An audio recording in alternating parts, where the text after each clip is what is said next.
Belongs to one place Barpeta करके एक जगह है। वो बहुत बड़ी एक्चुअली वैष्णवाइट मोनास्ट्री है, हम सट्रा कहते हैं। माँ कामाख्या धाम अपने आप में एक जो 51 शक्तिपीठों में से प्रमुख माना जाते हैं। तो ज्योतिष और तंत्र का बीच में कोई संबंध है क्या? मॉडर्न जमाना का सबसे बड़ा तांत्रिक भी अगर कोई है वो भी है आइंस्टाइन। तो बहुत सारा ज्ञान हमारा लुप्त हो गया है, लेकिन उसको रिसर्च करके शोध करके साधना करके हमको फिर से उसको जागरूक करना है, जैसे लोग के लिए कल्याण करे। कोई भूत पिशाच आपका आस पास भी नहीं आएंगे, ये मेरा गारंटी है। अब हमको बचपन में कहा गया था गीता मत पढ़ो, एकम सद विप्र बहुधा वदंती, मतलब सत्य को पाने का पथ अलग अलग भिन्न भिन्न हो सकता है, लेकिन सत्य एक ही होता है। हम लोगों का गुरुओं का साथ, ऋषि मुनियों का साथ इतना शक्ति था कि वो मंत्र जप करके वो आग लगा सकता है। सभी जो भारतीय विद्या है एक्चुअली, जो ऑल द हीलिंग सिस्टम्स जितना है, सभी एक्चुअली ज्योतिष से ही उत्पन्न हुआ है। तो ज्योतिष is the mother of all holistic healing systems. नमस्कार दोस्तों, आपका स्वागत है एक और नए एपिसोड में। मैं हूं आपकी होस्ट, आपकी दोस्त भारती। आज का एपिसोड बहुत खास होने वाला है, क्योंकि आज हमारे साथ जो गेस्ट जुड़े हैं वो ऐसी भूमि से आए हैं, ऐसी पवित्र भूमि से आए हैं, आसाम, जहाँ माँ कामाख्या मंदिर है। माँ कामाख्या मंदिर की आप कृपा तो आप सब लोग जानते ही होंगे। तो आज हमारे साथ जुड़े हैं डॉक्टर मणि कश्यप, जो कि एक एस्ट्रोलॉजर भी हैं और एक आध्यात्मिक गुरु भी हैं। अगर मैं बात करूं, न्यूमरोलॉजिस्ट का भी बहुत अच्छा ज्ञान है, वास्तुशास्त्र का भी बहुत अच्छा ज्ञान है।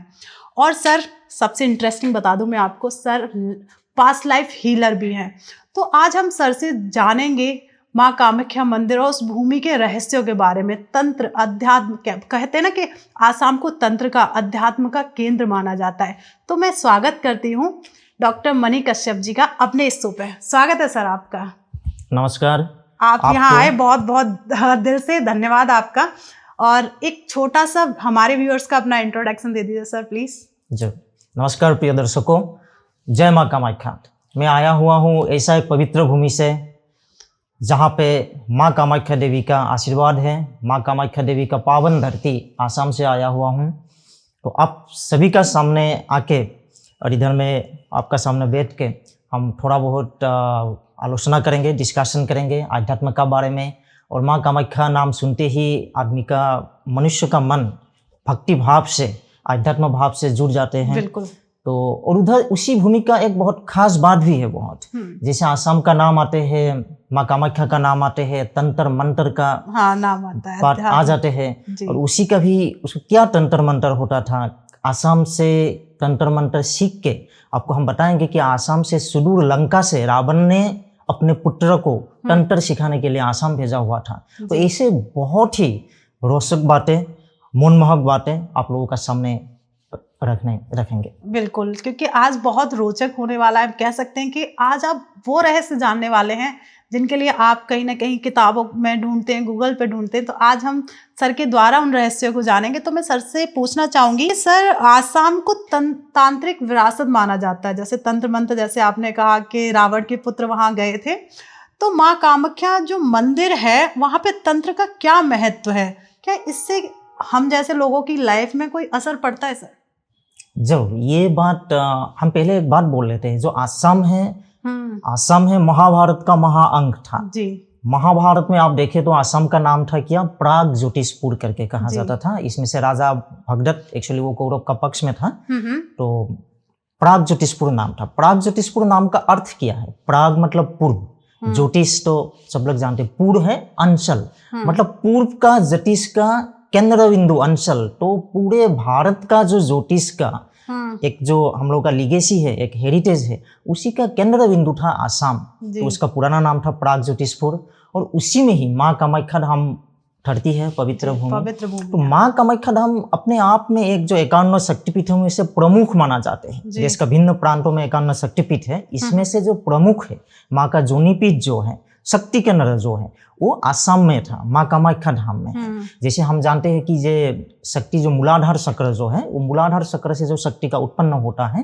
तो ऐसे ही आप जाने तो पूरा जगत जननी माँ कामाख्या है, इस जो सरासर जगत का शक्ति का केंद्र है, उधर से ही शक्ति का उत्पन्न होता था। तो शक्ति है तो जरूर तंत्र है, मंत्र है। और तंत्र मंत्र कुछ नहीं है, वो एक जो हम लोग आजकल मॉडर्न साइंस में कहते हैं कि जो आपने आइंस्टाइन का नाम सुना है ना, जी जी जी बिल्कुल आइंस्टाइन जो मॉडर्न जमाना का जो है आधुनिक युग का सबसे बड़ा साइंटिस्ट माना जाते हैं, लेकिन हम तो कहते हैं कि मॉडर्न जमाना का सबसे बड़ा तांत्रिक भी अगर कोई है वो भी है आइंस्टाइन है। आपको सुन के ताज्जुब हो जाएगा। कैसे मैडम, मैं बताऊं?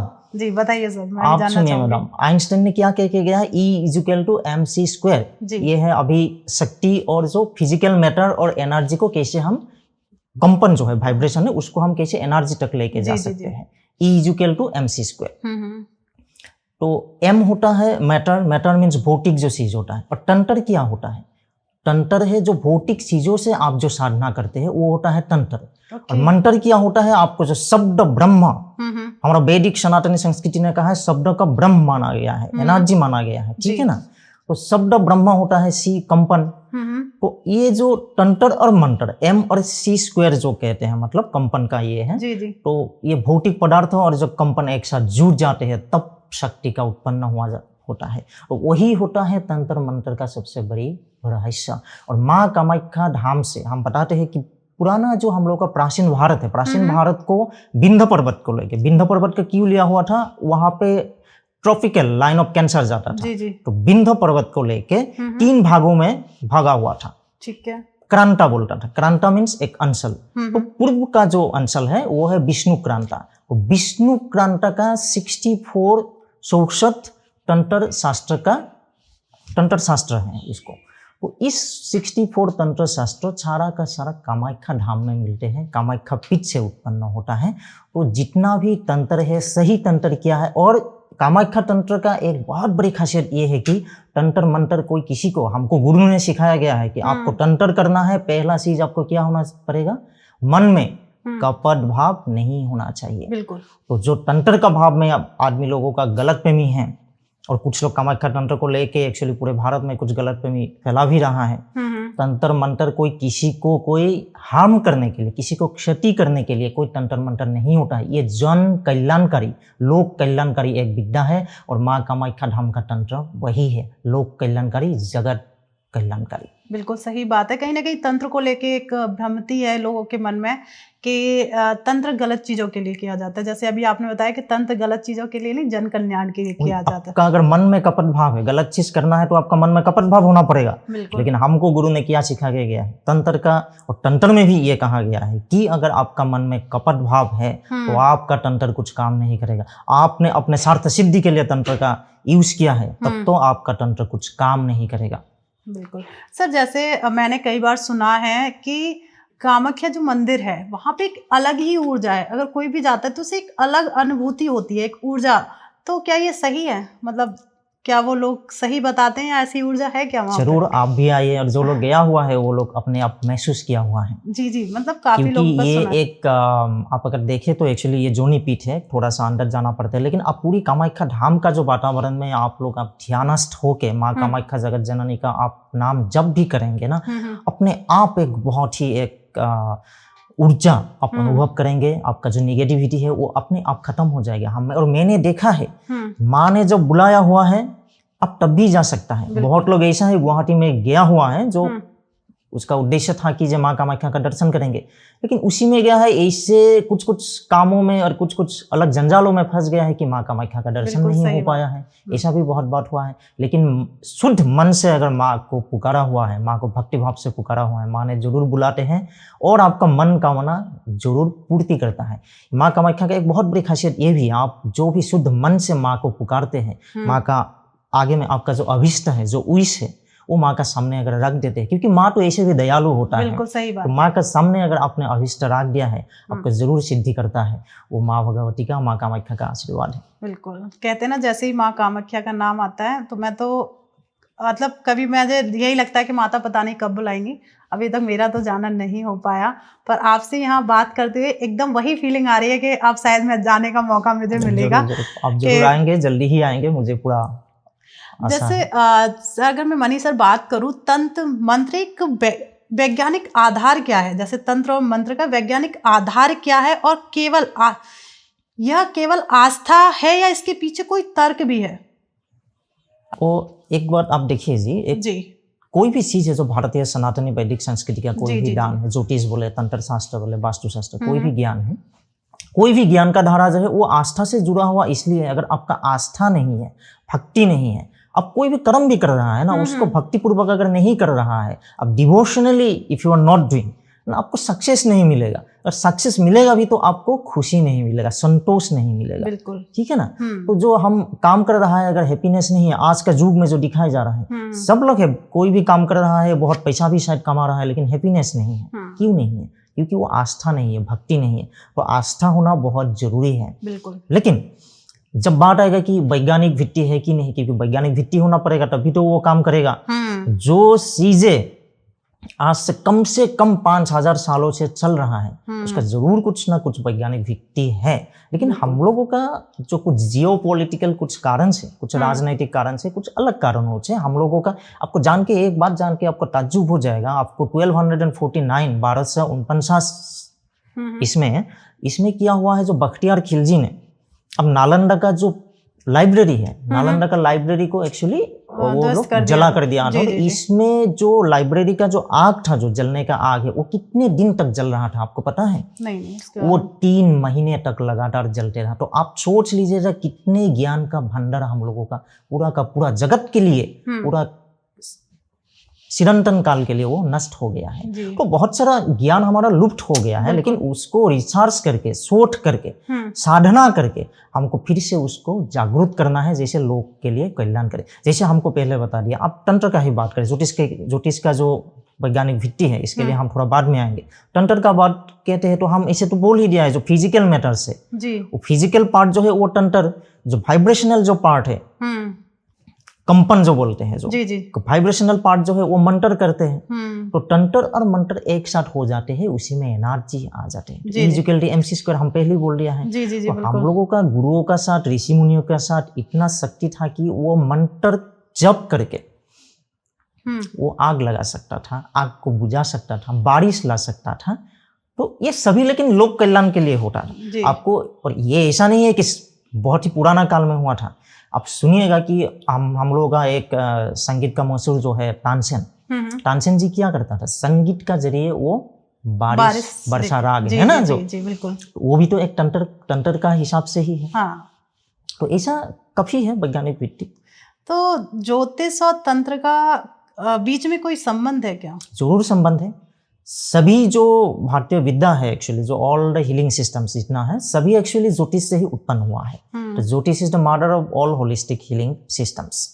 तो तंत्र जो है वो अपने आप अलग एक महत्व है उसका, वो अलग बात है। लेकिन ज्योतिष पे जैसे हम ग्रह नक्षत्र का बात करते हैं, तो एक वाइब्रेशन एक स्पेसिफिक टाइम में एक स्पेसिफिक जगह पे जन्म लेने वाला का एक अलग सा वाइब्रेशन मिलता है, उसका अलग सा क्वालिटीज मिलते हैं, पॉजिटिव क्वालिटीज, थोड़ा सा निगेटिव क्वालिटीज। और तंत्र का क्या है, तंत्र का माध्यम से हम हमारा जो स्पेसिफिक विश है, हम लोग चाहते हैं कि ये चीज हमको चाहिए, ये काम हमको करना चाहिए, इसके लिए जो साधन है, आपको भौतिक साधन है वो तंत्र, और जो वाइब्रेशनल साधन है वो है मंत्र।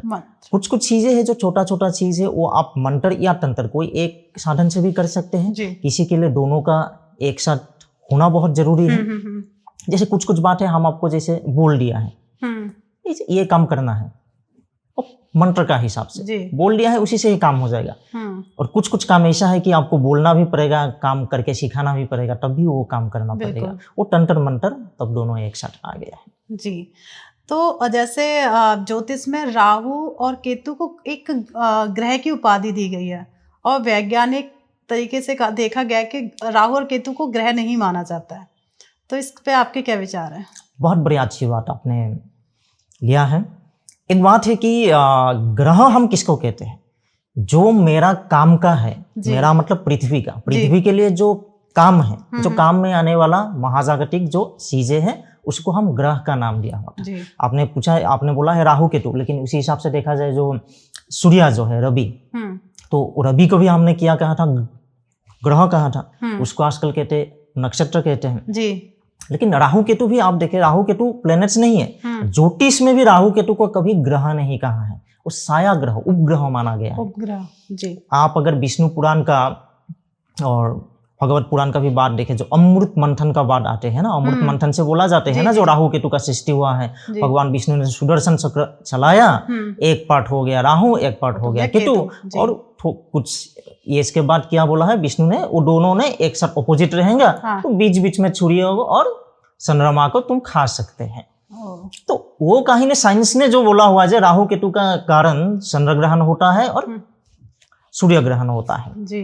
तो वो हमने पुराण का माध्यम से, कहानी का माध्यम से बना दिया है। आप अभी भी पूछो कोई भी बच्चा को, जैसे सूर्य ग्रहण और चंद्र ग्रहण कैसे होता है, वो पूरी कहानी शायद बहुत लोग नहीं बता पाएंगे, लेकिन हम लोग तभी लिखित रूप में नहीं था, लेकिन कहानियों का माध्यम से हमने बना दिया। इसलिए पूरे भारतवर्ष में, पूरा जगत में सूर्य ग्रहण और चंद्र ग्रहण कैसे होता है सबका पता है। वो पूरा कहानी था। और ऐसा नहीं है, आपको देखिए, आपको साल में 2-3 बार कोई एक चीज आके खा जाते हैं, मतलब आपको पूरा का पूरा मतलब ग्रास कर लेते हैं जी। तो पूरा साल में तो आपका डर तो रहेगा ना, वो कहीं पास है तो आपको थोड़ा सा डर लगेगा, थोड़ा दूर है तो थोड़ा सा रिलैक्स फील करूंगी। तो राहु केतु जो पॉइंट है, वो पॉइंट का इसीलिए इंपॉर्टेंस है। भले ही चंद्र ग्रहण और सूर्य ग्रहण हमेशा नहीं होता है, लेकिन वो जो पॉइंट्स है राहु केतु का, वो राहु केतु का पॉइंट्स का इसीलिए एस्ट्रोलॉजिकल इंपॉर्टेंस है कि वो कितना दूर है, कितना पास में है, कौन सा ग्रह का पास में है, वो कैसे जीव जगत को प्रभावित कर रहा है, वो प्योरली साइंटिफिक है। ओके तो सर, जैसे आप मेरी बात आपसे हो रही थी पहले, तो ये आपने न्यूमरोलॉजी भी किया, आपने वास्तु शास्त्र में भी काफ़ी एक्सपर्ट हैं, तो ये आपने कब सीखा? ये हम लोग एक्चुअली जो आसाम में तो एक परंपरा ही है, और उसी से ही हमने सीखा हुआ है गुरु से। हम लोग actually, I am basically belongs to one place, Barpeta करके एक जगह है, वो बहुत बड़ी एक्चुअली वैष्णवाइट मोनास्ट्री है, हम सत्र कहते हैं। असम का जो एक कल्चरल हम पिता भी कहते हैं, महापुरुष शंकरदेव, महापुरुष शंकरदेव का स्थापना करना हुआ एक वैष्णवाइट मोनास्ट्री है, सत्र कहते हैं। तो उसी का पास मेरा घर था, तो उसी में ये गन्ना भी होता है। मेरा जो नेटिव प्लेस है, उसी में हर साल जो इसमें नया साल जो शुरू होता है, उसी में पूरा साल भर के लिए इंडिविजुअल गणना भी होता है, और जो मुंडेन गणना होता है, देश का क्या होगा, राज्य का क्या होगा, ये सब गणना हो। तो ये सब देख के हमने तो प्रभावित हुआ है। तो इसके बाद हमने फॉर्मल कोर्स भी किया हुआ है। तो फॉर्मल कोर्स करके ये सारा चीज एक एक करके धीरे धीरे, पहले तो ज्योतिष में इंटरेस्टेड था, तो सारा चीजों में धीरे धीरे इंटरेस्ट हो गया। और ये जो हम अभी तक सीखा हुआ है वो कुछ भी नहीं है, बहुत डीपर है ये, बहुत जाना पड़ेगा, और आशा है हम जाते रहेंगे आप लोगों का आशीर्वाद से। बिल्कुल सर, जैसे पास्ट लाइफ हीलर हैं आप, क्या सच में पास्ट लाइफ में जाया जा सकता है? जरूर होता है, श्रीमद् भागवत गीता में कहा जाते हैं। मतलब कोई जैसे मनुष्य अपने वस्त्र त्याग कर नया वस्त्र लेते हैं, तो आत्मा भी ऐसा करके पुराना शरीर को त्याग करके नया शरीर लेते हैं, ग्रहण करते हैं। तो मतलब इसकी आप थेरेपी किस तरीके से देते हैं? वो हम एक्चुअली 2014 में एक आप लोगों के साथ राज पिछले जन्म का एक बहुत बड़ी एक शो था एक्चुअली, डॉक्टर तृप्ति जैन मैडम का। जी। तो उसी के अंदर में हम 2014 में एक्चुअली उसका ट्रेनिंग लिया हुआ था। इससे पहले एक्चुअली मुझे भी विश्वास नहीं था, क्योंकि जिसका प्रैक्टिकल हम अनुभव नहीं करते हैं, जैसे तंत्र मंत्र होता है, ज्योतिष का है, उसको प्रैक्टिकल आप अनुभव कर सकते हैं, ये काम हो रहा है। किसी के पास्ट लाइफ को तो हम अनुभव नहीं कर सका था अपने जरिए, तो उसी में गया हुआ है। हमको लगा था तो वो नहीं होगा, लेकिन तब जाके मैंने खुद का, जब मेरा PLR हुआ है, past life regression therapy session हुआ है, तब हमको जाके ऐसा एक उधर में सेशन में मिला है कि 1649 में मेरा पहले वाला जो एक्चुअली जो जीवन था, उसी में मेरा पानी में डूब के एक्चुअली मेरा मौत हुआ था 1649। वो कहाँ पे, फ्रांस का कुछ एक जगह एक्चुअली नाम आ गया था, फ्रांस का उसी में।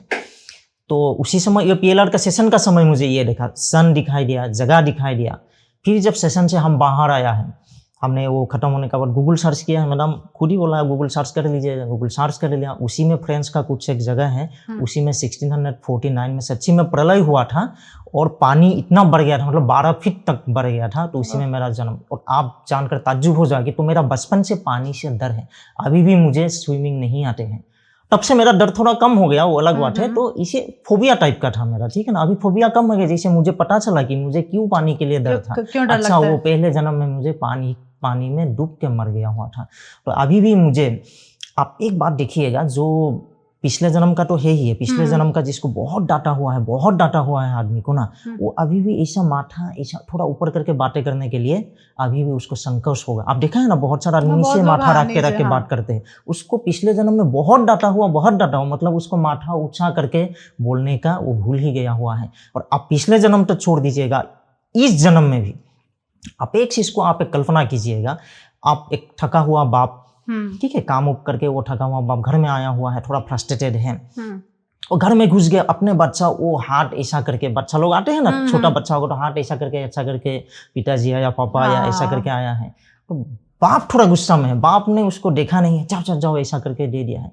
वो बच्चा है लेकिन मन में वो सबकॉन्शियस मन में वो डर गया है कि हम ऐसा करके आएंगे, फूटी करके आएंगे तो डांटेंगे, बाप डांटेंगे, तो धीरे धीरे सबकॉन्शियस माइंड में वो ये फूटी करना, हाथ ऐसा करके आना वो छोड़ ही देगा। तो ये लड़का जब थोड़ा सा बड़ा होगा उसको इसमें पेन रहेगा, स्पॉन्डिलाइटिस होगा। हमने काफ़ी आदमी को ऐसे ठीक किया हुआ है पास्ट लाइफ रिग्रेशन थेरापी का जरिए। और रिलेशनशिप में ये PLR बहुत ही इंपॉर्टेंट होता है, क्योंकि हम कोई ना कोई पिछले जन्म से आपसे जैसे मिला हुआ है ना, पिछले जन्म में भी हम कोई ना कोई रूप से मिला हुआ है। तो ये पिछले जन्म तक अगर जा सकते हैं, कहाँ पे हमारा एक्चुअली कुछ पॉइंट में शायद पिछले जन्म में हम लोगों का कुछ झगड़ा हुआ था, आपको नहीं, कुछ रिलेशनशिप में जो झगड़ा होता है शायद पिछले जन्म में कुछ चीज़ों में हमारा झगड़ा हुआ था, कुछ कॉन्फ्लिक्ट हुआ था। आप अगर जाके उसको अगर समझ गया है, महसूस कर लिया, फीलिंग्स कर लिया कि इसके लिए हुआ था, वो तो पिछले जन्म का था, जी। अभी उसको माफ कर दीजिएगा। आप अगर माफ कर दीजिएगा PLR सेशन में, आपका रिलेशनशिप इतना बढ़िया होगा। हमने बहुत सारा रिलेशनशिप को इस थेरापी से, इसलिए हम कहते हैं थेरापी, पास्ट लाइफ जानना ही काफ़ी नहीं है। जानने का अर्थ क्या है? अगर ये लोक कल्याण के लिए, मनुष्य का अच्छाई के लिए, भलाई के लिए अगर कुछ काम नहीं होता है, बहुत बड़ी एक इसके लिए मतलब एक अलग ही पॉडकास्ट शायद मेरे हिसाब से। हाँ, बिल्कुल, मतलब बहुत बड़ा कह सकते हैं कि बहुत गहरी है ये बात है सारी, क्योंकि मैंने भी कई बार देखा है, शायद मैं एक बार गई हूँ पास्ट लाइफ में। क्या उसको डिलीट करना बहुत जरूरी होता है मेमोरी को, या फिर वो बरकरार रहती है मेमोरी? वो करना जरूरी होता है। कोई भी निगेटिव जो चीजें हैं, ये होता है कि इस जन्म का भी बहुत सारा होता है। आप देखा होगा बहुत सारा लड़की होता है कि आप देखेंगे कि वो शादी का योग्य हो गया है, विवाह का, लेकिन करना नहीं चाहती, क्योंकि वो बचपन में कुछ है कि बचपन में कोई बैड टच का वजह से उसको सबकॉन्शियस माइंड में बैठ गया है कि कुछ एक डर बैठा हुआ है, ठीक है ना। तो उसको भी आप इधर हिप्नोटिज्म का थ्रू को जाके, नहीं तो PLR में जाके, पास्ट लाइफ में भी अगर उसका कुछ थेरापी, इस पे कुछ ऐसे घटना है जिसके लिए उसको बहुत चोट लगा हुआ था ना, उसको हील करना बहुत जरूरी है। इसके लिए आपको 3 चीज एकत्रित करके उसको थेरापी देना पड़ता है। PLR, हिप्नोटिज्म इज ये रूट है एक्चुअली। आपको हिप्नोटाइज करना पड़ेगा तभी आप PLR कर पाएंगे। बिल्कुल सही। PLR में होगा तो उसमें हीलिंग करना पड़ेगा, इसके लिए ध्यान का भी जरूरत होगा।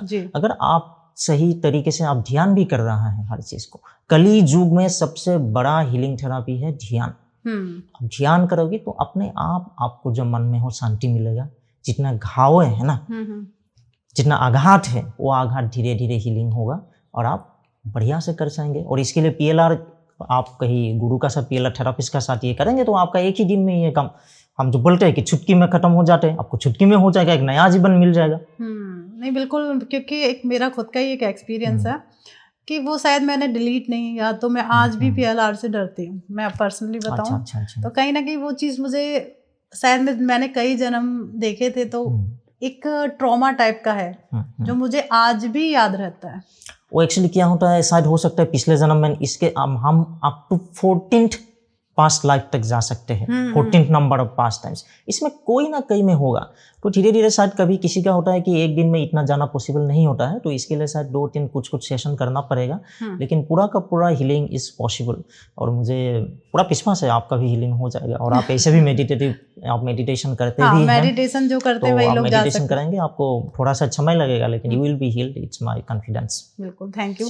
और सर कहते हैं कि हर कोई बंदा PLR में नहीं जा सकता, क्योंकि कहीं ना कहीं उसका ध्यान केंद्रित नहीं है। इस तरीके का भी कोई मिथ है क्या? ये होता है, जो लोग थोड़ा सा संचल मन का होता है, वो ज्योतिष का कारण कुछ राशियां हैं, और ऐसे भी मेरा राशि में भी बोलता है कि PLR करना मुश्किल है, सिंह राशि है, थोड़ा उग्र राशि है, ठीक है ना।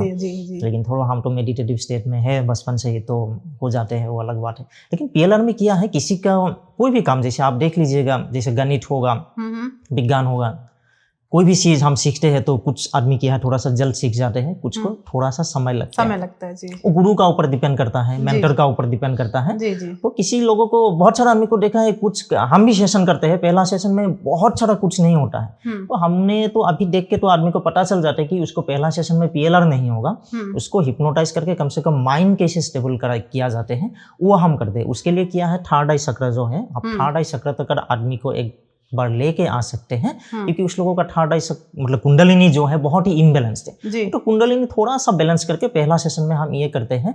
अप टू आज्ञा चक्र तक अगर उसको बैलेंस कर दिया है, क्योंकि सहस्रार चक्र तो बैलेंस करना तो वो तो जोगी बन जाएगा, तो आज्ञा चक्र तक बैलेंसिंग कर दिया है कुंडलिनी चक्र, तब आपको लेके जाना बहुत आसान हो जाता है। बिल्कुल, मतलब काफी मेहनत भी होती है PLR करने के लिए। तो सर जैसे अभी वापस आऊंगी ये तंत्र मंत्र पर, कहीं ना कहीं लोगों के मन में एक भ्रम रहता है कि तंत्र जो है, क्योंकि मैंने शायद ये पहले आपसे किया था क्वेश्चन कि लोग ना गलत तरीके से इसका यूज कर रहे हैं, तो ऐसे लोगों के लिए आपका क्या कहना होगा? तो पहले एक बात देखिएगा, आप अगर ग्लास का घर में रहेंगे तो कोई छोटा सा भी पत्थर मारेगा तो ग्लास टूट जाएगा, पतला वाला ग्लास है तो जल्दी टूटेगा जी जी, और थोड़ा बड़ा वाला ग्लास भी होगा तो बड़ा पत्थर मारेगा तो टूट जाएगा। आप बढ़िया कंक्रीट का घर में रहेंगे तो आपको कोई पत्थर मारे तो कोई पता भी नहीं चलेगा। तो ये होता है आपका ऑरा जो है, एनर्जी लेवल जो है, एनर्जी लेवल कितना शक्तिशाली है, आप भगवान के प्रति आपका कितना विश्वास है, क्योंकि भगवान का विश्वास से ही you can connect to the universal energy. आप यूनिवर्स का अगर पार्ट नहीं है, यूनिवर्सल एनर्जी अगर आपका ऊपर पॉजिटिव ब्लेसिंग्स नहीं है, तब आप वो ऑरा जो है आप ऑरा फील नहीं कर पाओगे। जी बिल्कुल। जब ऑरा आपका शक्तिशाली होगा तब तंत्र आपको कुछ गलत या अच्छा चीज कोई कुछ नहीं कर पाते। हाँ, अभी आपका टॉपिक्स में आता हूँ, तंत्र का जरिए से कुछ गलत किया जा सकते हैं, किया जा सकते हैं, किया जा सकता है, जरूर किया जा सकते हैं ये, लेकिन सही तंत्र नहीं है। लेकिन सही तंत्र लेकिन अलग बात है, जो लोग ऐसा कर रहा है खराब, उसका तो खुद का अनर्थ होने वाला है, वो अलग बात है। लेकिन आपको एक बात मैं बता रहा हूँ, आपको अगर ऑरा शक्तिशाली नहीं है तो मैं आपके लिए जैसे कुछ जलन हो रहा है, आपको मैं हमेशा बुराई सोच रहा हूँ ना, तब भी आपको खराब हो जाएगा।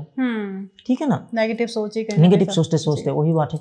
इसी में एक बात है कि तंत्र का जरिए आपको देखिए, आपका कोई वस्त्र और चप्पल अगर गुम हो गया है तो आपके लिए ये चिंता का कारण है, क्योंकि चप्पल स्पेशली लेफ्ट हैंड का चप्पल, क्योंकि स्पेशली जैसे लेफ्ट हैंड या राइट हैंड किसी को पता नहीं चल रहा है, इसलिए आदमी दोनों चप्पल उठा के लेके जाते हैं। ठीक है ना, लेफ्ट लेग का जो है, लेफ्ट लेग का चप्पल या जूते अगर आपका गुम हो गया है, या जूते ही गुम हो गया है, आपका वस्त्र गुम हो गया है, तब तो आप सोच लीजिएगा, आप चिंता का कारण है, वो लेके तंत्र कुछ कर सकते हैं गलत। लेकिन आपको मैं एक बात बता रहा हूँ, आप हर दिन, अब कलियुग में बहुत सारा ऐसा साधन दिया हुआ है भगवान ने, आप महामृत्युंजय मंत्र का भी डेली जप करेंगे, आपको मैं बता देता हूँ, क्योंकि सारा तंत्र मंत्र जितना भी देव देवी, भूत पिशाच का भी देवता है, कौन है? पशुपतिनाथ महादेव, राइट। तो महादेव जी का, भगवान शिव जी का आशीर्वाद से आपको कुछ नहीं होने वाला है ना? बिल्कुल। एक कहते हैं ना, इसको क्या बिगाड़े काल, जिसका पास है महाकाल, महाकाल का आशीर्वाद है, आपको कुछ नहीं होगा। और आज कल कलियुग में एक है बढ़िया है हनुमान चालीसा। हनुमान चालीसा में इतना वाइब्रेशनल एनर्जी है। हनुमान चालीसा इसलिए जरूरी है कि वो देखो, हम लोगों का वैष्णव भारत का जो सनातनी पंथ है, सनातनी धर्म संस्कृति में एक वैष्णव पंथा है, एक शाक्त पंथा है, शक्ति पंथा है, शिव का जो पंथा है। तो जो लोग, ठीक है, कुछ अगर शिव को नहीं मानते हैं, मतलब मानने से भी जैसे भगवान विष्णु को ज्यादा मानते हैं, वैष्णव होता है, वो लोग भी भगवान श्री हनुमान को पूजा कर सकते हैं। और भगवान हनुमान किसका अवतार है? वो तो भगवान शिव जी का ही अवतार है। जी। तो हनुमान चालीसा ऐसा है, वो वैष्णव लोग भी कर सकते हैं, शाक्त लोग भी कर सकते हैं। तो हनुमान चालीसा में इतना शक्ति है। हनुमान चालीसा अगर पाठ करेंगे, डेली पाठ करेंगे, जप करेंगे, तब कोई भूत पिशाच आपका आस पास भी नहीं आएंगे, ये मेरा गारंटी है। आप लिख लीजिएगा, हमने भूत फूड जिसका पास आया हुआ है ना, भूत आप जाते हैं कभी अनजान जगह पे गया हुआ है ना, कभी आपका पास भूत आ सकते हैं, लेकिन भूत आया हुआ आदमी कभी कुछ नहीं किया हुआ है, सिंपल सा भूत आया हुआ है, हनुमान चालीसा पाठ कर दो, 3 बार पाठ कर दो, भूत आपको गाली देके भूत अपने आप भाग जाएगा, गाली देके जाएगा लेकिन कुछ चीज स्टोर के जाएगा लेकिन भाग जाएगा। ये सिंपल सा चीजें हैं। और इसके आगे भी तंत्र मंत्र का बहुत सारा चीज है, कोई जैसे बड़ा वाला, क्योंकि भूत का भी कुछ एनर्जी लेवल होता है, कुछ बड़ा वाला एनर्जी होता है, कुछ नेगेटिव एनर्जी, कुछ जैसे तांत्रिक है बहुत ही अपने साधन के जरिए से नेगेटिव तरीके से साधन किया है तो उसका पास बहुत नेगेटिव एनर्जी आ जाते हैं, वो किसी को बहुत खराब कर सकते हैं। आप कुछ नहीं कर रहा है, आपका कपड़ा में आपका ब्लड का दाग आ जाएगा, ठीक है ना, वो आदमी धीरे धीरे सूख जाएगा, एक्चुअली उसको मारण कहते हैं। वो तंत्र का एक्चुअली 6 भाग है। पहले एक्चुअली राजा महाराजाओं ने एक्चुअली अपने देश को रक्षा करने के लिए शत्रु राजाओं के ऊपर, शत्रु सैन्य के ऊपर ये सब किया करता था, मारन वाला जो है। अभी वो लोग क्या करते हैं, ठीक है, अभी कुछ कुछ साधक करके वो निगेटिव तरीके से साधन करके अपने इंडिविजुअल को ऊपर करना शुरू कर दिया है।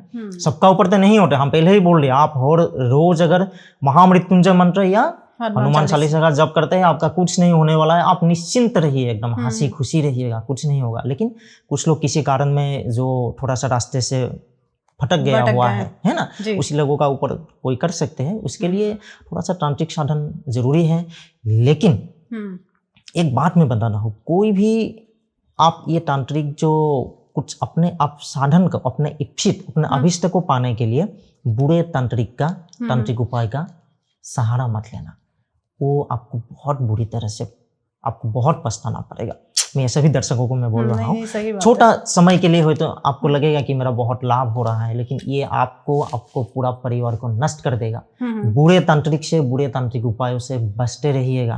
तांत्रिक तंत्र मंत्र कोई खराब चीज नहीं है, लेकिन वो भी भगवान का साधन किया जा रहा है, लेकिन गलत उपयोग कभी मत कीजिएगा, वो आप बहुत बुरी तरह से पछताओगे। जैसे आपने बताया हनुमान चालीसा का, मैंने कई एक रील देखी है, कहते हैं कि आप नॉर्मली हनुमान चालीसा का पाठ कर रहे तो उसका जो फल है वो इंद्रदेव ले जाते हैं, पर इसका कोई तरीका होता है हनुमान चालीसा का पाठ करने का? नहीं, हम एक बात बता रहे हैं, जैसे हनुमान चालीसा एक जो है एक्चुअली रामचरितमानस से भगवान तुलसीदास आप अगर इसमें हनुमान चालीसा जैसे सृष्टि हुआ है ना, वो श्री राम जी का आशीर्वाद से ही सृष्टि हुआ है जी। तुलसीदास जी ने हनुमान चालीसा लिख नहीं पा रहा था अपने तरीके से, ठीक है ना, लिखना चाहता था लेकिन लिख नहीं पा रहा था, जब तक उसको भगवान राम जी का आशीर्वाद नहीं मिला हुआ था। भगवान राम जी का आशीर्वाद मिला है, वो तुरंत लिख लिया है।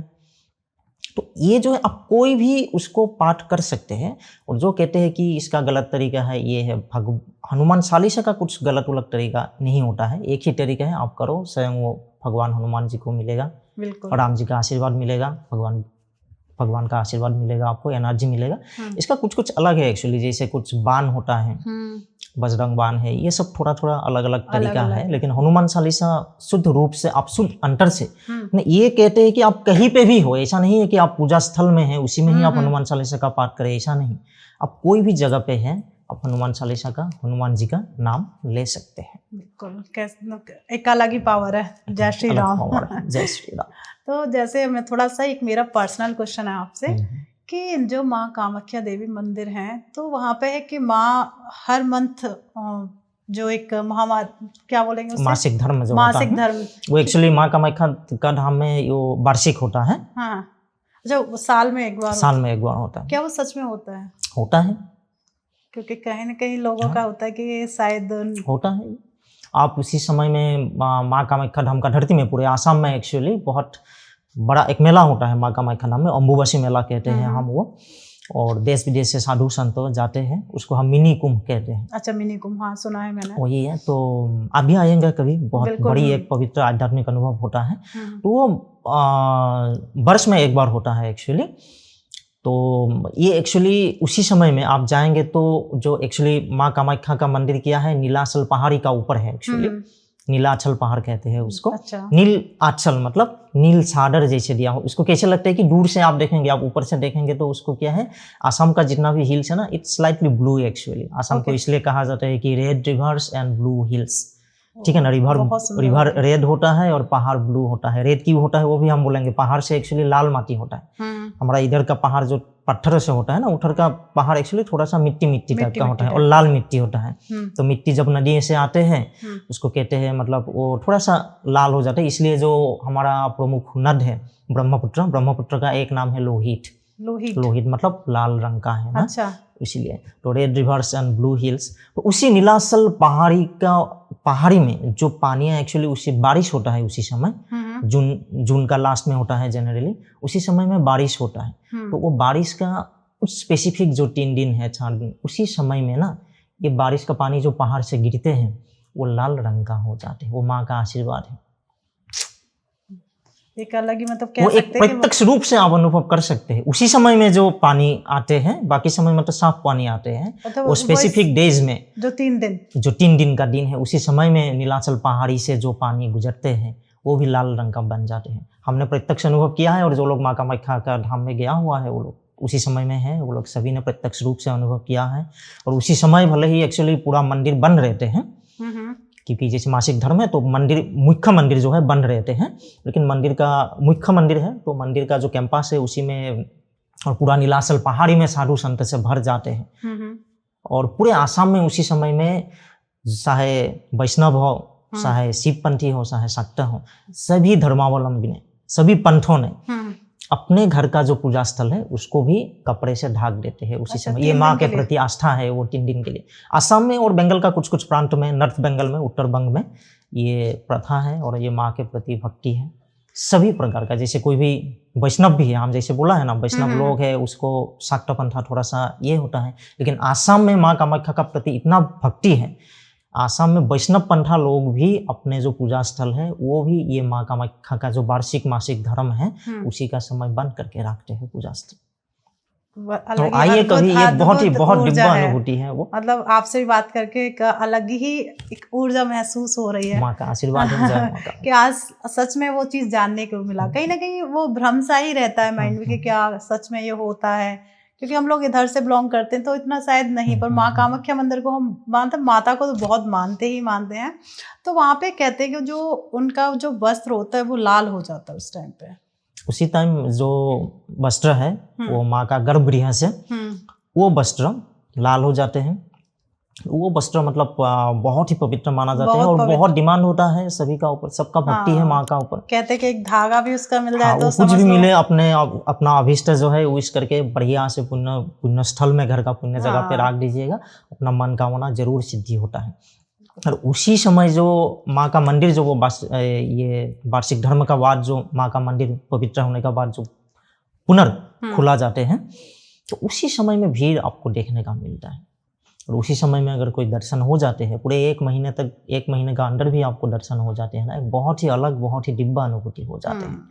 और ये अम्बुबासी मेला का समय में भी आप पहाड़ का ऊपर अगर रहेंगे, तो पूरा एक्चुअली पत्थरी का पहाड़ है, आप रहेंगे तो उसी समय में भी दिव्य अनुभूति है। मणि सर, आप ना चेयरमैन हैं गीता मिशन के, क्या उसके बारे में थोड़ा प्रकाश डालेंगे? जरूर। हम एक बात बताएंगे, जो गीता है भारतीय सनातन संस्कृति का सर्वोत्तम सृष्टि श्रीमद्भागवत गीता, तो हमको एक्चुअली हम लोग बचपन में सिखाया गया था गीता मत पढ़ो बेटा इतना बचपन का समय में, क्योंकि मेरा बचपन का समय से ही धर्मशास्त्र से बहुत ही आग्रह था। गीता पढ़ने से आदमी पागल हो जाएगा, ऐसा बोलते हैं कि नहीं, सन्यासी हो जाएगा, सन्यासी हो जाएगा, कि गीता पढ़ने से सन्यासी हो जाएगा। कितना भ्रांत धारणा है। गीता ने क्या सिखाया हुआ है?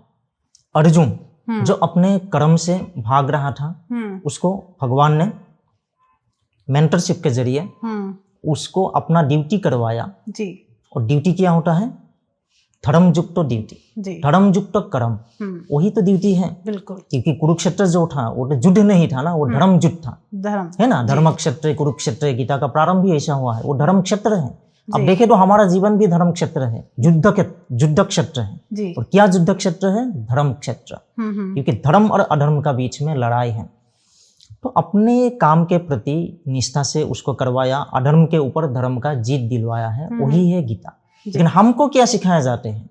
हमको सिखाया जाता है गीता मत पढ़ो, गीता पढ़ने से तुम सन्यासी हो जाओगे। गीता में बहुत बड़ा फिलोसॉफिकल बात है। लेकिन आपको मैं एक बात बताऊंगा, गीता ऐसा चीज है जो बच्चा से लेकर एकदम जो बेड पे पड़ा हुआ है, लास्ट बेड पे, बिस्तर पे, मतलब उसका जाने का समय हो गया ना, उसी को लेके सेम श्लोक उसको अलग अलग अर्थ देगा जी। और आप भी गीता पढ़ेंगे, आप आज गीता पढ़ रहे हैं, आपका जीवन का सिचुएशन अलग हो जाएगा, परिस्थिति बदल जाएगा, आप उसी समय में गीता पढ़ेंगे, उसका अलग अर्थ निकाल लेंगे। गीता इतना चिरंतन और शाश्वत है जी, ठीक है ना। बिल्कुल। आपको एक मैं छोटी सी मैं एक बात बता रहा हूँ, आप गीता में स्पेशली क्या है, ज्ञान योग, कर्म योग और भक्ति योग है, ठीक है ना। और गीता शुरू कैसे होता है, हताशा से, है ना, जी, फिकल माइंड से, फ्रस्ट्रेशन से। अर्जुन को जब लगा दिया है यार इसे इतना, ये मेरे काम में कैसा करूंगा, ये बाधा है, ये है, मोह माया है, उसका मोह माया आ गया है। हम भी जीवन का युद्ध जो हमारा शुरू होता है, हम भी ऐसा मोह माया में पड़ जाते हैं। काम करने के लिए हम मतलब दिशहरा जो बोलते हैं, दिशहरा हो जाते हैं, है ना। उसी में भगवान का भक्ति आ जाते हैं जी।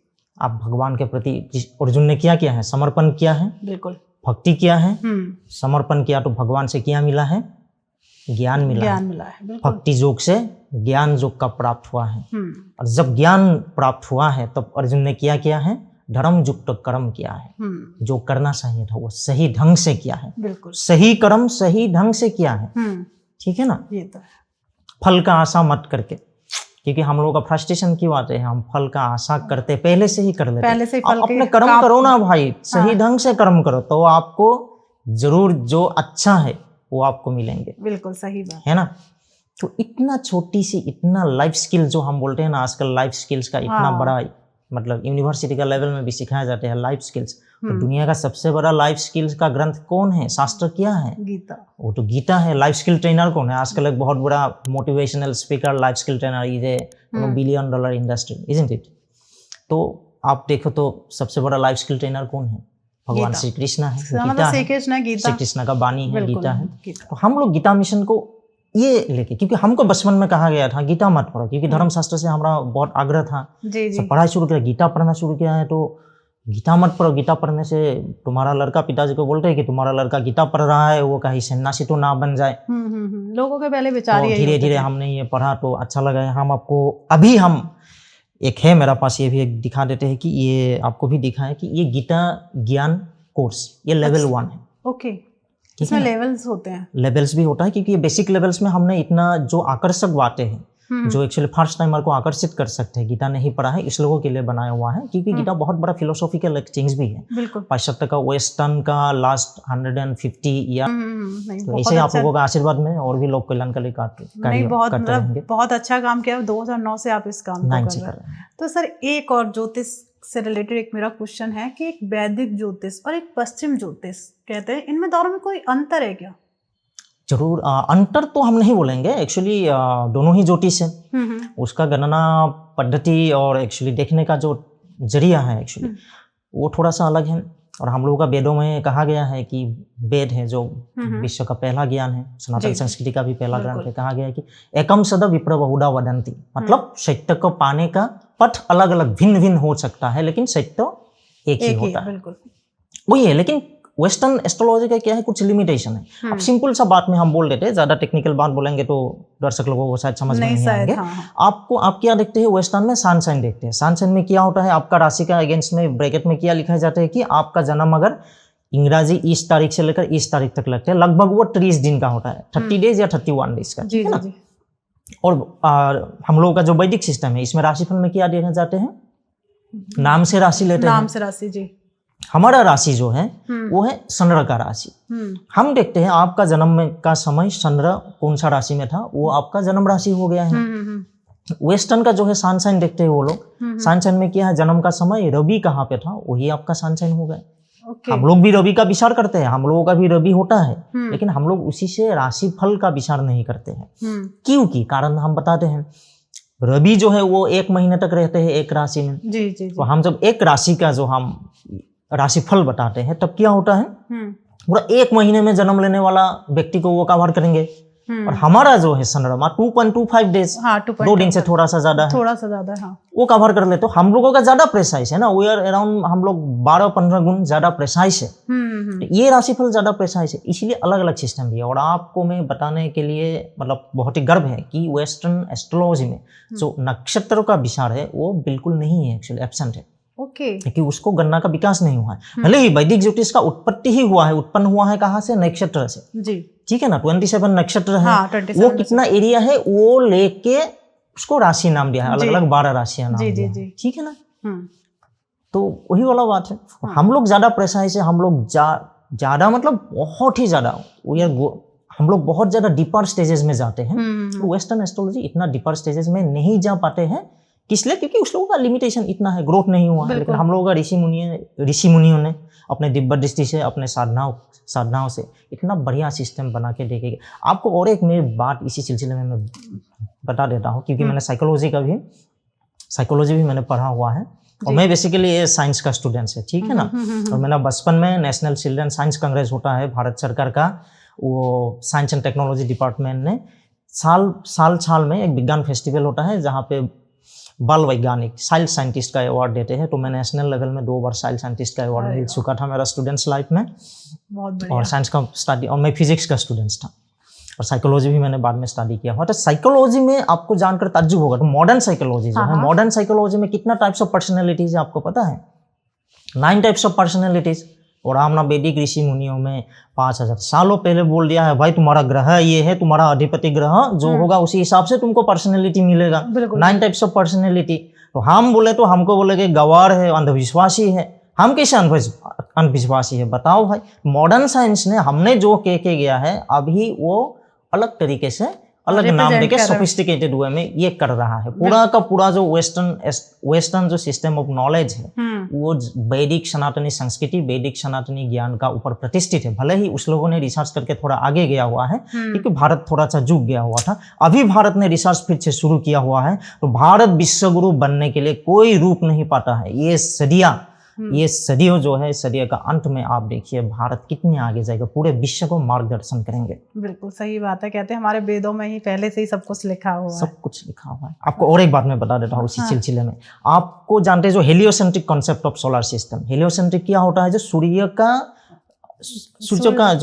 को मध्य करके जो सारा ग्रह जो परिभ्रमण करके, वो वेस्टर्न एस्ट्रोलॉजी। आप कहीं में भी जाओ, आजकल गूगल में भी करके देखो, कोई जो स्टूडेंट्स का जो साइंस का बुक है उसी में लिखा देता है कौन किया हुआ था, कोपरनिकस ने। कितना सन में? 1543 या 47 समथिंग में, ठीक है ना।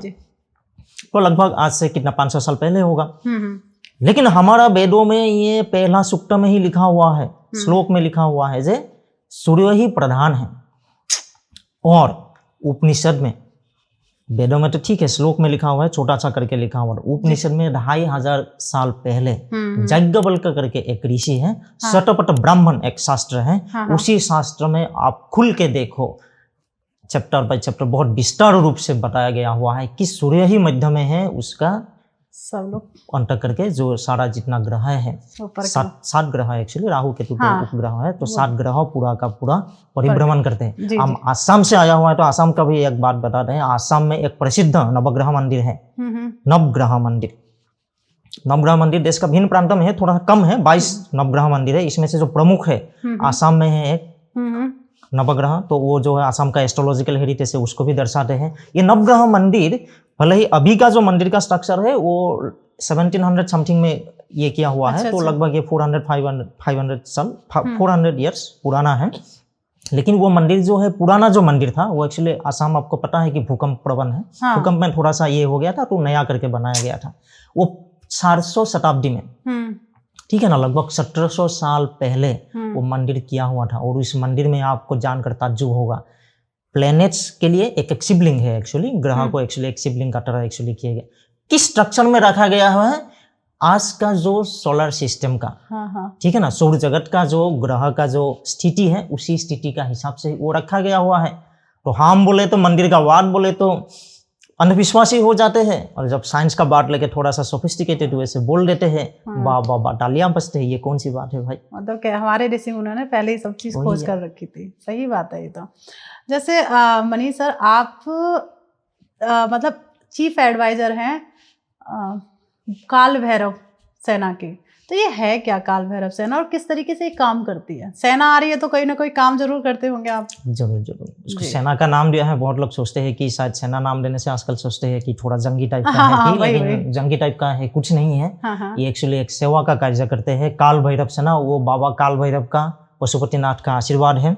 और पशुपतिनाथ का, बाबा पशुपतिनाथ का आज्ञा से ये मैं काम, एक दिन मुझे सपना में आया हुआ है ये, क्योंकि ये पशुपतिनाथ किया हुआ है। सारा जगत का जो जीव जंतु है उसी का गॉड है। काल भैरव जो है उसका वाहन है कुत्ता।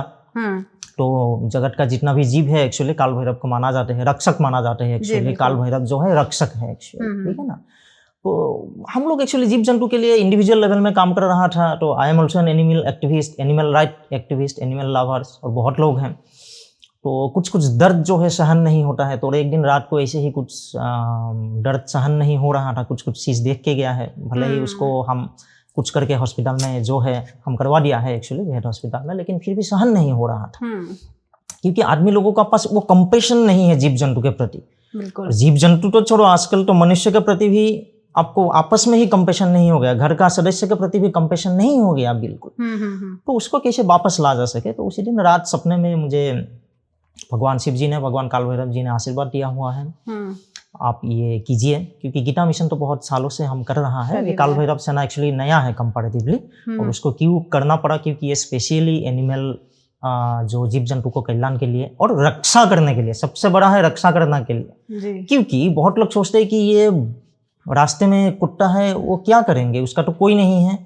तो सब लोगों के लिए ये चेतावनी है कि रास्ते में कुत्ता हो, जिसका भी मालिक नहीं हो, कुछ नहीं हो, आप उसको अकेला मत समझो। उसके पास है भगवान काल भैरव है। बिल्कुल, और काल भैरव का आशीर्वाद से काल भैरव सेना है। हर कुत्ता का साथ, हर बिल्ली का साथ, हर जीव जंतुओं का साथ जो अत्याचार का, मनुष्य का अत्याचार का शिकार होते हैं, उसको रक्षा करने के लिए काल भैरव सेना है। बाबा काल भैरव का आशीर्वाद है। तो हम लोग स्पेशल आसाम में शुरू किया है ये कार्य। एम्बुलेंस भी किया हुआ है, एम्बुलेंस का व्यवस्था, और उसको बहुत सारा लोग किया है एक्चुअली। जीव जंतु के लिए इंडिविजुअल लेवल में काम कर रहा है, उसको एकत्रित करके एक मंच देने के लिए और एक थोड़ा सा एक मैसेज देने के लिए भी। क्योंकि जो लोग ये सोचते हैं कि कुछ नहीं है, कुछ भी करो, रास्ते में जाओ, लाठ मारो, पत्थर मारो, भगाओ, गर्म पानी डाल दो, ये सब को थोड़ा अच्छा चेतावनी देने के लिए, भाई तुम जिसको सोच रहा है कोई नहीं है, उसका जिसका कोई नहीं है उसको काल है। और काल भैरव सेना, और काल भैरव एक बात आपको तो पता ही है कि महादेव का, शिव जी का सबसे उग्र रूप है, रक्षक रूप है। और काल भैरव का ही उग्र हो जाएगा ना तो समझ लेना संहार हो जाएगा, तांडव हो जाएगा। बिल्कुल, कहते हैं ना काल भैरव की काल भैरव सेना है। बिल्कुल सही बात है ये। और कह सकते हैं काफ़ी अच्छा लगा मुझे तो आपसे बात करके। आपके पास इतनी नॉलेज है कि ये एक पॉडकास्ट भी कम है कि आपसे ऐसा लग रहा है कि बात करते ही रहो, बहुत कुछ सीखने को मिल रहा है। तो मणि सर, मैं कहूँगी कि आज जो हमारी ऑडियंस है आपको देख रही है और बहुत कुछ सीख रही है आपसे, तो उनके लिए कोई एक मैसेज आप देना चाहेंगे? देखो, मेरा मैसेज तो बहुत सिंपल है और मेरा जो रेमेडी है वो भी बहुत सिंपल होता है। हाँ सर, से हम कुछ वैदिक एस्ट्रोलॉजी की रेमेडीज भी ले लेते हैं। तो बिल्कुल सर, एक बार आप कुछ ऐसी रेमेडीज जो लोगों को फायदा पहुंचाए। जरूर। तो पहले मैं दो छोटा सा सिंपल रेमेडी में दे सकता हूँ, जो मतलब पूरा का पूरा जो पंच तत्व को आपको बैलेंस करेंगे। आपको वास्तु से जुड़ा हुआ है तो आपको पता होगा। आपको एक मैं सवाल करता हूँ, आप अपने आप को सवाल कीजिएगा, सब लोग भी। खाली पैर से जमीन आप लास्ट टाइम कब था? नहीं था, ये मतलब ये टाइल्स वगैरह में होगा, उसका बारे में हम नहीं बोल रहा है। जो मिट्टी वाला जमीन पे, मिट्टी वाला जमीन पे आप लास्ट कब आप जमीन का स्पर्श में रहा करता था? आप देखो कभी किसी का सालों साल तक जमीन का साथ कुछ स्पर्श नहीं हो रहा है। सालों साल हो गए लोगों के। तो पंच तत्व का जो है भूमि तत्व, वो कहाँ से आपका शुद्धि होगा? आप दिन में, सुबह में, सबसे बढ़िया है सुबह में। और जिसका नींद का प्रॉब्लम है वो रात को कीजिएगा। भाई बाहर में कहीं पे जमी कुछ स्पर्श करके भगवान का नाम लीजिएगा, शुद्ध रूप से आप जमी को स्पर्श कीजिएगा। जमी क्या है, आपको पूरा का पूरा निगेटिविटी ऑब्जर्व कर लेगा। जितना आप फ्रस्ट्रेशन है, आपको फ्रस्ट्रेशन लेने के लिए कोई तैयार है लेकिन आप दे नहीं रहा है, क्या है, आप वो कर दीजिएगा। और जिसका मैं स्पेशली मैं बोल रहा हूँ, जिसका नींद का प्रॉब्लम है, आजकल बहुत स्ट्रेस लेवल बढ़ गया है ना, नींद नहीं आते हैं, उसी को सोने से पहले आप 2 मिनट भी पूरा मिट्टी जो है, लेकिन मिट्टी होना पड़ेगा। और आसपास में एक्चुअली जो मेट्रो सिटीज है एक्चुअली मिट्टी मिलना थोड़ा मुश्किल है।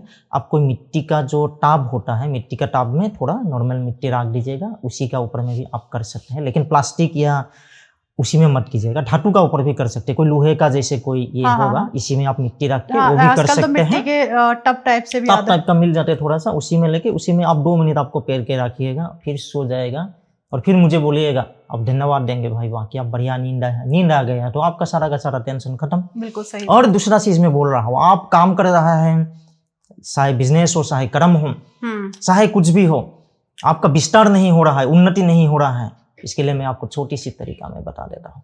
आपने कब लास्ट टाइम आसमान के तरफ देखा हुआ था, आकाश के तरफ कब देखा हुआ था? आजकल तो देखते नहीं है। आजकल आदमी लोग खाली एक ही चीज के लिए, एक ही चीज के तरफ देखते हैं। क्या है ये?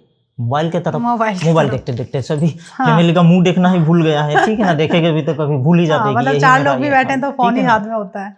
वही है, आकाश के तरफ देखिएगा और उसी समय आप संध्या का समय ले लीजिएगा, नहीं तो सुबह का समय भी हो सकता है, नहीं तो कोई भी समय आपका जो फुर्सत का समय है लीजिएगा, आकाश के तरफ देखिएगा और उसी समय अगर चिड़िया अगर उड़ा हुआ है, आपको देख लिया है ना, अब 2 मिनट देख लेना। आपको ये क्या करते हैं, वायु तत्व जो होता है, वायु तत्व किसका कारक है? एक्चुअली कुबेर का कारक है ना। बुध का कारक है, बुध है बुद्धि का कारक, वाक शक्ति का कारक, फाइनेंस का कारक है कुबेर का कारक। वो ये धन देगा आपको, वो धन का वर्षा कर देंगे।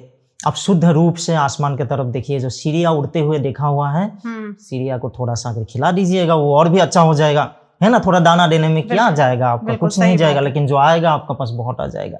ये 2 मैं छोटी छोटी तरीका मैं बता दिया हूँ। और फिर मैं एक आपको थोड़ा तांत्रिक टोटका में दे देता हूँ। बिल्कुल बिल्कुल, बहुत जरूरी है आपको, क्योंकि बहुत आजकल आप देखिए कोई है ना, आपका खुशी में तो दूसरे का जरूर आनंद होता है ना, लेकिन आपको दुख देख के आदमी को ज्यादा आनंद होता है। एक ही नहीं बात, आजकल ऐसा हो गया, जलन होता है। और हमारा भी ऐसा हो गया है, हमको क्या है, दूसरे को दुख देख के तो थोड़ा सा दुख होता है, दूसरे का सुख देखने से और ज्यादा दुख होता है। ऐसे मैं बातों का बात में बोल रहा हूँ, ऐसा होता है। तो ये जलन जो होता है, वो जलन लेकिन एक हिसाब से नेगेटिव तरीके से काम करते हैं। आप कोई भी काम करते हैं, आजकल बहुत हाईली कॉम्पिटिटिव है, बहुत सारा कंपटीशन रहते हैं। वो कंपटीशन का कारण आपका ऊपर नेगेटिव एनर्जी का प्रभाव हो सकते हैं। कोई आपके ऊपर बुरा सोचते रहेंगे ना, वो भी एक नेगेटिव का कारण है। और जो बुरे जो एनर्जी है, नेगेटिव एनर्जी, आपका कर्म के कारण आपको कोई भी जगह पे जाना पड़ता है। हर एक जगह का एनर्जी सेम नहीं होता है। कुछ एनर्जी में सोया हुआ जो कुछ एनर्जी है, मतलब जो हम कहते हैं ना भूत प्रेत पिशाच का, वो लोग खराब चीज नहीं है। एक्चुअली हम लोग अगर डिस्टर्ब करते हैं तो खराब करते हैं। ऐसा चीज है, आपने डिस्टर्ब कर दिया है ना। रात को जा रहा है, रात को 1-1:30 बजे आप कहीं थोड़ा आउटस्कर्ट से आ रहा है, जोर जोर से आप हॉर्न बजा दिया है, ये भूत प्रेत पिशाच का थोड़ा डिस्टर्ब हो गया है, तो आपको आ गया है नेगेटिव एनर्जी, ठीक है ना जी। तो ये सबसे हर एक तरफ का नेगेटिव एनर्जी से बच के रहने के लिए एक छोटी सी तरीका है। एक नींबू ले लीजिएगा और काला सरसों जो होता है, ब्लैक मास्टर सीड्स, है ना, एक नींबू और ब्लैक मास्टर सीड्स, वो काले कपड़े से बांध के रखिए। वो शुक्रवार को शाम को सूर्य अस्त होने का बाद आप खरीदिए।